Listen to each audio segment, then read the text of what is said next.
প্রথমেই মহালয়ার একেবারে শেষের দিকে মানে সন্ধ্যের দিকে এই সন্ধিক্ষণে বা এই দারুণ একটা দিন, দারুণ একটা পূর্ণ লগ্ন, সেই দিনেই কিন্তু সকলকে জানাই মহালয়ার আন্তরিক প্রীতি, শুভেচ্ছা এবং অভিনন্দন। আর এই মুহূর্তে আমরা দাঁড়িয়ে আছি একেবারে বেহালার যে হালদার পরিবার, প্রখ্যাত আইনজীবী গোপাল হালদারের যে হালদার পরিবার, সেই হালদার পরিবারের যে দুর্গা দালান, সেই দালানে কিন্তু আমরা এই মুহূর্তে দাঁড়িয়ে আছি। দেখতেই পাচ্ছেন মা দুর্গা কিন্তু একদম সাজুগুজু করে পুরো দাঁড়িয়ে আছে। সমস্ত গয়না বোধহয় মায়ের সিলভারের গয়না, কিন্তু একদম মাকে কিন্তু এখানে সুন্দরভাবে সাবেকি ঢঙে সাজানো হয়েছে। দেখে কিন্তু একদম চোখ জুড়িয়ে যায়। মায়ের যে মুখ, মায়ের যে রূপ এখানে, তা দেখে কিন্তু ভীষণ মনোমুগ্ধকর একটা রূপ মায়ের এখানে, মায়াবী মুখ মায়ের। যে কোনো মানুষ আসবেন এখন থিমের ঠেলাঠেলিতে, থিমের ভিড়ে কোথাও আমরা এই সাবেকি যে পুজো, সাবেকি যে দেবী দুর্গা, সেটাকে বোধহয় হারিয়ে ফেলি। যদি এই সমস্ত পরিবারগুলো, এরকম পরিবারগুলো এই দুর্গা পুজো না করতেন, তাহলে হয়তো ভুলেই যেতাম কোথাও ছোট দুর্গা, কোথাও বড় দুর্গা, বিভিন্ন রকমের আধুনিক দুর্গা দেখতে দেখতে সাবেকি দুর্গাকে আমরা কোথাও হারিয়ে ফেলছি। সেই ভিড়ে, সেই থিমের ঠেলাঠেলির ভিড়ে এই রকম সুন্দর, ভীষণ আই সুতিং, একদম মায়াবী রূপে মা এই হালদার পরিবারে বিরাজমান। সব থেকে বড় কথা হচ্ছে, আজ থেকে না, দেবী দুর্গা কিন্তু এখানে পূজিতা হন প্রায় 500 বছরের কাছাকাছি কিন্তু মা এখানে পূজিতা হন। চলুন এবার একটু সরাসরি এই পরিবারের যারা সদস্য আছে তাদের কাছে চলে যাব এবং জেনে নেব এই পরিবারের যে আচার নিয়ম নিষ্ঠা রয়েছে, সেগুলো কীভাবে এখানে দেবী দুর্গার পুজো করা হয়, দেবী দুর্গার এখানে কিভাবে আবাহন করা হয়। দেখতেই পাচ্ছেন পুরো পরিবারের যারা সদস্য রয়েছেন, হালদার পরিবারের সদস্য, তারা কিন্তু সকলে রয়েছেন। একই সঙ্গে কিন্তু হালদার পরিবারের যিনি পুরোহিত, তিনিও কিন্তু একদম এখানে দাঁড়িয়ে রয়েছেন সবার সঙ্গে। চলুন এবার সরাসরি চলে যাব এবং সবার আগে চলে যাবো একটু পুরোহিত মশাইয়ের কাছে। হ্যাঁ, কি বলবেন, এই হালদার পরিবারের পুজো কিন্তু বহু প্রাচীন এবং পুরনো পুজো, এবং এখানে মাকে ভীষণ সুন্দরভাবে সাজানো হয়েছে। এখানে কিভাবে আচার নিষ্ঠা নিয়ম মেনে এখানে পুজো হয় যদি? এবারের প্রথম নিয়ম যেটা আমরা সবাই জানি, ষষ্ঠী থেকে দুর্গা পূজা শুরু হয়, কিন্তু এবারই ব্যতিক্রম, এখানে প্রতিপদা দিয়ে পুজো শুরু হয়। প্রতিপদ থেকে মায়ের যে নবদুর্গার 9টা রূপ, প্রথমাং শৈলপুত্রী থেকে আমরা সিদ্ধিদাত্রী, নবদুর্গার 9টা রূপের মায়ের পুজো হয় এবং 9 দিন বিশেষ বিশেষ ভোগ দেওয়া হয়। এক এক দিন মাকে এক এক রকম ভোগ দেওয়া হয়। আর সব থেকে এখানে যেটা উল্লেখযোগ্য সেটা হচ্ছে বোধনের পর আমাদের নবপত্রিকা স্নান। আর বিশেষ একটা জিনিস সেটা হচ্ছে বিজয়ার দিন এনাদের পারিবারিক রীতি, এনারা কেউ ষষ্ঠী থেকে নবমী অবধি কোনোদিনই পুষ্পাঞ্জলি দেন না, বাড়ির কোনো সদস্যই দেন না। এনাদের বেড়া অঞ্জলি বলে, আমরা যেটাকে বলে থাকি প্রদক্ষিণ অঞ্জলি। এ বাড়ির চিরাচরিত একটা পুরনো খাতা আছে, যেখানে এখানে পূজা করতেন বেহালা হাই স্কুলের পণ্ডিত মশাই থেকে শুরু করে অনেক বড় বড় পণ্ডিত মশাই। তা উনি যখন পূজা করতেন তখন ওনারা নিজে একটা পুঁথি, ওখানে হালদার বাড়ির যে পুঁথিটা আছে সেখানে একটা বিশেষ পুষ্পাঞ্জলি লেখা আছে, যে পুষ্পাঞ্জলির দ্বারা মায়ের প্রদক্ষিণ অঞ্জলি হয়। বাড়ির সকলে এই মাকে প্রদক্ষিণ করে করে সেই অঞ্জলি স্তোত্রটা পাঠ করে পুষ্পাঞ্জলি দেয়। এছাড়াও যেটা এখানে বিশেষ নিয়ম, যে এখানে মায়ের অসাধারণ সন্ধি পুজো হয়, যেখানে মাকে চালের নৈবেদ্য এবং অন্য সব জায়গায় চিনির নৈবেদ্য দেওয়া হয়। এখানেই ব্যতিক্রম, যেখানে মাকে চালের নৈবেদ্য এবং বিভিন্ন প্রকার মিষ্টি দিয়ে সন্ধি পূজা করা হয়। এবং মায়ের যেমন আমাদের বৃহৎনন্দী, এখানে একটা যে পুরাণ, 3টে পুরাণ হয়, কালিকা পুরাণ, দেবী পুরাণ, বৃহৎনন্দিকেশ্বর। বৃহৎনন্দিকেশ্বর মতেই এবারই দুর্গাপূজার রীতি এবং বিধিবিধান হয়ে আসছে। আমাদের, আমি তো 45 বছর এসেছি। আমি আগে ভোগ রান্না করতাম, কিন্তু এখন পারি না। হ্যাঁ, এক একটা রান্না এক এক রকমের হবে। সেই গর্ব মোজা থেকে, পানি ফলের ডালনা থেকে, মানে হ্যাঁ হ্যাঁ হ্যাঁ হ্যাঁ, এখন আর পারি না খুব। হ্যাঁ, একদম। কত বছরের পুজো রে? 500 বছর। হ্যাঁ, কতটা ইনভলভমেন্ট, মানে খুবই আনন্দ করি। আর নাতি নাতনি এখন সব হয়ে গেছে, তাদের নিয়ে এই পুজোর মধ্যে খুবই আনন্দে থাকি, বা এই বয়সে এখনো পর্যন্ত চালিয়ে যাচ্ছি। না, আমার বাপের বাড়ির পুজো এটা, কিন্তু আমাদের পুজো বলতেই বাপের বাড়ির পুজোটাই। এই কদিন আমাদের এখানেই সব কিছু হয়। শ্বশুরবাড়ির কাছাকাছি হতে এইটুকু আমাদের সুবিধা হয়েছে। আমরা এখানেই আসি, সকাল বিকেল সারাদিন, সব ভোরবেলা থেকে মায়ের সব নৈবেদ্য সাজানো, মায়ের সব মানে যাবতীয় পূজার যাবতীয় যা কিছু আমরা সব বৌদিরা কাকিমারা সবাই মিলেমিশেই করা হয়। প্রস্তুতি কেমন চলছে? পুজোতে খুব ভালো প্রস্তুতি চলছে এবং আমরা প্রত্যেক দিন খুব আনন্দ করি পুজোতে, সবাই মিলে একসঙ্গে একত্রিত হয়ে কাজকর্ম করি। সবাই এই সময়টা আমাদের যে যেখানে দূরে থাকুক সবাই একসঙ্গে এসে আমরা সকাল থেকে সন্ধ্যে অবধি পুজোর দালানে আড্ডা ইয়ার্কি গল্প, মেয়েরা সব আসে, জামাইরা নাতি নাতনি সব এসে আমাদের পুজোটাকে খুবই করে তোলে। আর এরা না থাকলে, মেয়েরা না থাকলে পুজোতে ভালো লাগে না, সেটা খুবই ভালো লাগে। বউরা যে যেখানে দূরে আছে সব সেই সময় পুজো দালানে এসে থাকে।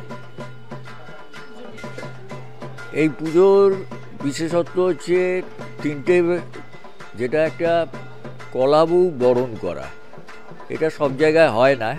কলাবউ স্নান করে, বলছি কলাবউ স্নান করে এসে মা দুর্গাকে প্রদক্ষিণ করে যে বরণ করা হয়, এটা আমাদের বাড়ির একটা বিশেষত্ব। দ্বিতীয় হচ্ছে সন্ধি পুজো। সন্ধি পুজোর যে আয়োজনটা করা হয়, সেই আয়োজনে 108 রকমের মিষ্টান্ন ফল এইসব দিয়ে সন্ধি পুজোটা হয়। 3 নম্বর ওর যেটা বললো বেড়া অঞ্জলি। বেড়া অঞ্জলিটা মা দুর্গাকে প্রদক্ষিণ করে বাড়ির পরিবারের সবাই মিলে একসঙ্গে সেই অঞ্জলিটা দেওয়া হয় এবং তার মন্ত্রটাও আলাদা উচ্চারণ করা হয়, আলাদাভাবে মন্ত্রটা তৈরি হয়েছে। এইগুলো আমাদের বাড়ির বিশেষত্ব। আর এই পুজোর 145 বছরের এবছরের পুজোটা, এবং এই যে দালানটা দেখছেন, প্রথমে মাটির দালান, টিনের চাল, তারপরে ছিল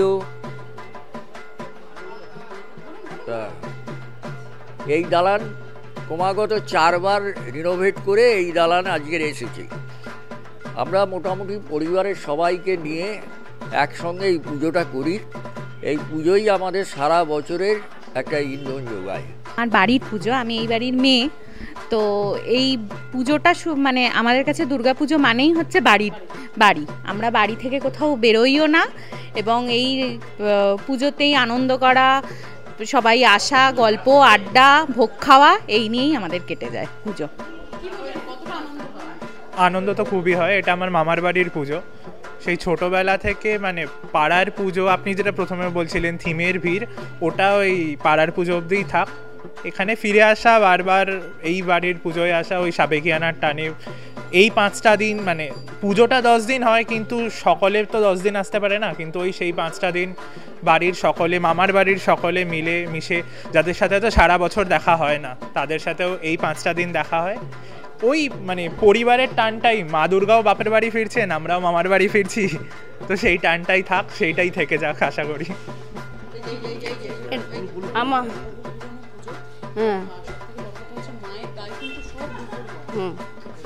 আপনারা মানে বাড়ির মহিলারা যেরকম ভাবে সাজুগুজু করে, ঠিক একইভাবে কিন্তু দেবী দুর্গাও এখানে থাকেন বাড়ির মেয়েরা। আমার দিদির বাড়ি আসি, প্রত্যেক দিনই আসি। পুজো খুব আনন্দ হয়, প্রত্যেক পুজোয় আসি, আমি প্রত্যেক বছরে আসি, খুব আনন্দ হয়। দাদু হেমচন্দ্র হালদার ফার্স্ট এই পুজো স্টার্ট করে, তার পরের পিঢ়ি থেকে এই পুজোটাকে চালু করে নিয়ে যাওয়া হচ্ছে। আমার বাবা ছিলেন শঙ্কর হালদার এবং বাকি সবাই সদস্য মিলে একত্র মিলে এই পুজোটাকে পরিপূর্ণ করবার চেষ্টা করে চলে। এখন আমাদের পিঢ়ি হয়ে এসছে, আমরা এবং আমাদের সত্যি কথা পদপ্রদর্শক বলতে পারেন গোপালচন্দ্র হালদার এবং তার সঙ্গে প্রসেনজিৎ হালদারও আমাদের সঙ্গে একত্রভাবে যতটা সুন্দর করে প্রতি বছর পুজোটাকে রিপ্রেজেন্ট বা প্রেজেন্টেশন করা যায়, সেটাকে আমরা প্রাণপণে চেষ্টা করি। এই হচ্ছে আমি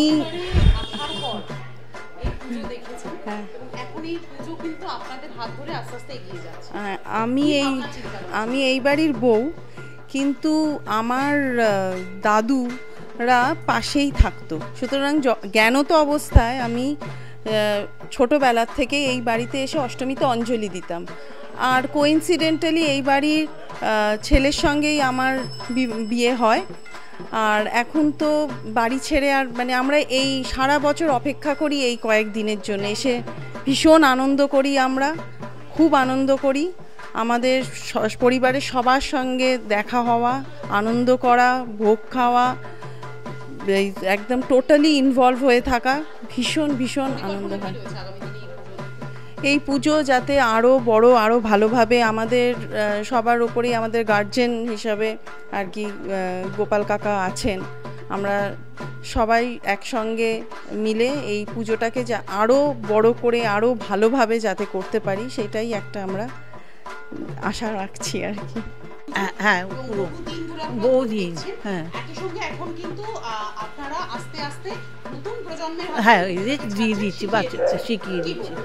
কে বলবো, তারা করুক, আমরা তো বয়স হয়ে যাচ্ছে আমাদের, এরাই তো আমাদের ছেলের বউ তো, এদের করা উচিত তো, এরাই তো করতো, এখন আমরা করতাম, এরাই করতো সব এখন। তারপর হ্যাঁ হ্যাঁ হ্যাঁ আমরা শিখে দিচ্ছি, ওরা ও করছে, আমার ছেলের বউ আমার এরা সবাই করতো, করেছে, তারাই করুক আস্তে আস্তে, ছেলেরা এগিয়ে আসুক সবাই। আমার চাই সবাই এসে আনন্দ করে সব কাজ করুক। হ্যাঁ হ্যাঁ একটু ভুলভ্রান্তি হয়, সেটা হবে, একসঙ্গে পরিবার তো আমাদের, একটু খটোমটো হয় আবার ঠিক হয়ে যায়, এটা চিরকাল আমাদের। মায়ের কাছে সবাই আনন্দে থাক এটাই চাই আমরা, খুশিতে থাকুক সবাই। হালদার পরিবারের যে পুজো আপনারা শুনলেন সকল পরিবারের সদস্যদের কথা, এবং এই পরিবারের সকলেই কিন্তু এইভাবেই এক হয়ে একসঙ্গে পুজো করুক, আবাল বৃদ্ধ বনিতা ছোট থেকে বড় সবার কিন্তু ইনভলভমেন্ট এই পুজোর মধ্যে ভীষণভাবে রয়েছে। শুনলেন সবার কথা, এবং পরিবারের সবার মধ্যে ভীষণ সুন্দরভাবে সম্পর্ক মিল রয়েছে, সুন্দর সম্পর্ক রয়েছে। এইভাবেই এনারা একসঙ্গে পরিবারের সকলে একসঙ্গে এই পুজোকে আরও এগিয়ে নিয়ে যাক, একই সঙ্গে এই সাবেকি ঢঙে পুজোর প্রতি সবার আরও আগ্রহ বাড়ুক। আমরা সকলেই জানি দুর্গা পুজো কিন্তু প্রথমেই বারোয়ারি পুজো ছিল না, ছিল একেবারে জমিদার পরিবারের পুজো, এবং সেইভাবেই এই ধরনের পরিবারের পুজোগুলো কিন্তু আরও বেশি করে হোক, সেই শুভ কামনা রাখবো। একই সঙ্গে পরিবারের সকল যারা সদস্য রয়েছে তারা আরও সুন্দরভাবে এই পুজোটা করুক, এই শুভেচ্ছা এই শুভ কামনা রেখে আপাতত আমরা এখান থেকে বিদায় নিচ্ছি। ক্যামেরায় সৌরভের সাথে তিতির মুখার্জি, নিউজ বাংলা।